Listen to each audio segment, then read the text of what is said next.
Loves. Sex lady. Acho sazeho okupikira ddala kintu kipika omulundi gumu. Kati gwangambye kipika. Yimalayo. Wama coming in from the beautiful. Shiba. Woo, kayimba kalungi nnyo. Bakata batya? Kujjukira. Kujjukira? Yeah. Wow, Shiba. It's a good piece. Shiba Rolex mwena mwena gye muli. Obagala nnyo. Ekintu kirungi nnyo ekyo. Obagala. Mwebalire ddala. Obagala. Naye bwe nzijanga gate munzigalire bweru. Okay. So today on the show, tugenda kukola ne muvubuka munaffe. The beautiful. Abasinga bamukuza. Jaja. Bagamba Senga. Abaana ku TikTok. Senga. Nenga ate muvubuka munaffe. Lwakulaba nga yambadde akatambaala ako. Naye. Bw'akajjako. Adamu Soza ayinza osseebulukuka. Okay. Naye twasazwe ntugamba nti. Omulungi weyanjulira abatulaba. Okay. Nsanyuse okubeera kono.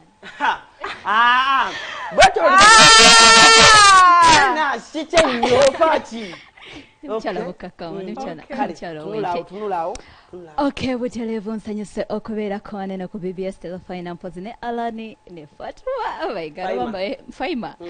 Okay, actually. Fatuma ne Faima ne Prima byonna Okay. Amwena abalabi ba BBS Telefina mwebale nnyo okusupportinga muvubuka mugise mutya fetuliko muvubuka fetuliko muvubuka fetuliko naye atenze siri muvubuka ndi jjajja mulamba olichi ndi jjajja nenga atenze mukutunula ndabanga ndi jjajja sagala montoto waze bana nja kuyita wali abavubuka bansi nga balowooza ndi muvubuka siri muvubuka ndi jjajja alright naye nga mwebale kunkyazako amanyanza Senga Lovers Corner show wali ku TikTok agaddala baka tulinako abebitiibwa batudde mengo bakulaba beetaaga okumanya amanya amatuufu omwana oyo gwe tulaba yaani Okay.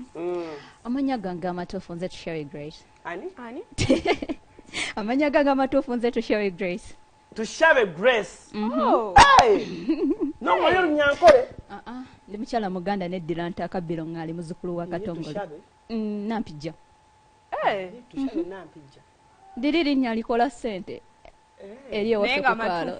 Tuline nampijja. Nampijja muline nampijja mu kizimbe. Weddirachi. Neddira ntakabiro ngali muzukulu wa Katongole. Wali mulema. Bombala gwabe. Okay. Ogamba otya? Ndi bulungi. Wewe bali kujja tulabako leero. Alhamdulillah. TikTok ogende etya? Bulungi nnyo. Nesokolindeko nsime mwana muwala okulabika obulungi. Wensitasima mukazi ajja kuva kweno show mwatunga teyeerabawo. Atuko okuyimiriza piki emutwala ewuwe ng'alaba takola ki? Okitegera omuvubuka yenna nga mukyala ayagala omuwaana ate siri mukuwaana buwanyo wabula oli mukyala mubalagavu. Ati Alani kiki Alani mukyala mubalagavu nnyo naye ng'olisingo oli singo tujja kugendayo nnyo oli singo byange byenkola n'omwami oyo mumpanireko ono sokolindeko omanyi omusajja wona omuwaana ajja kukaka Okay. Kale so onako olwaleero tulina ebintu ebyenjawulo tugenda kukola muko naawe otubuulire sokende fashion then tumalize ne YMCA tulina how do they call it? Segments. Nenga Alan tolabika bobi. Mbadde mmanyi oli musajja mumpi. Omanyi neddira basajja bampi.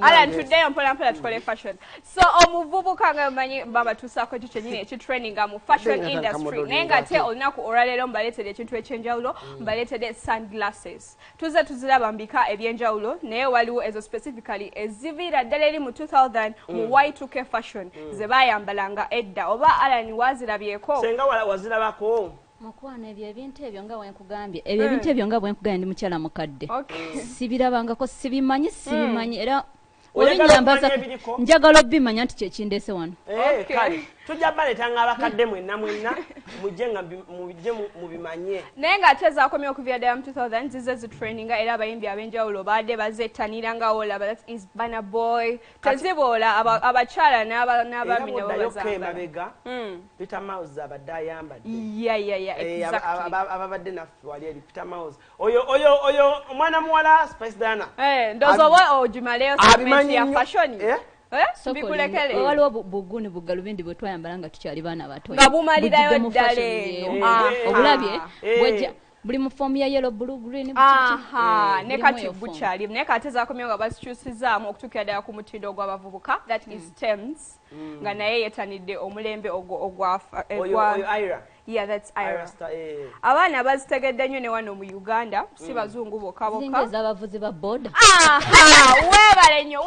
Waliwo abantu abamu be nasaala bagamba oyo modo. Anaye ba modo.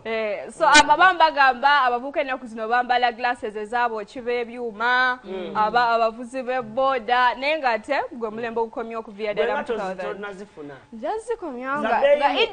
Nga idye gwe. Wakati sisobola zireeta kuno. Nenga zo za bei. Za bei. Owa yatubulire. Nendabye nnyo ebintu ebisinga obungi bivudde bye twakosanga mu butonda bivudde kazibe style z'enviiri. Banaku zino bateeka beads. And I'm good at that. Njagala nnyo bu beads owo. Nejjukanyaamu nga tukyali bato.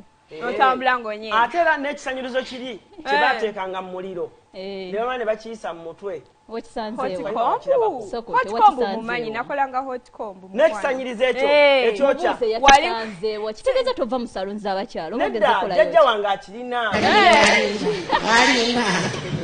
jjajja wange alina ekisanyirizo ekyo kibaako ekiti kati kyakomyewo era abakyala beetegeokwoky obuwanga wakisanzeewa Yeah, so toja malako naye wano wenyini ate katugereko tulabe ki ekyagenze maaso ku YMCA gwe abadde ba celebratinga olunaku lwabwe nga yabadde nga fashion night okolesa emisono egy'enjawulo abamanyi okutunga gowns abamanyi okukola ki then at last they were entertained by Spice Diana.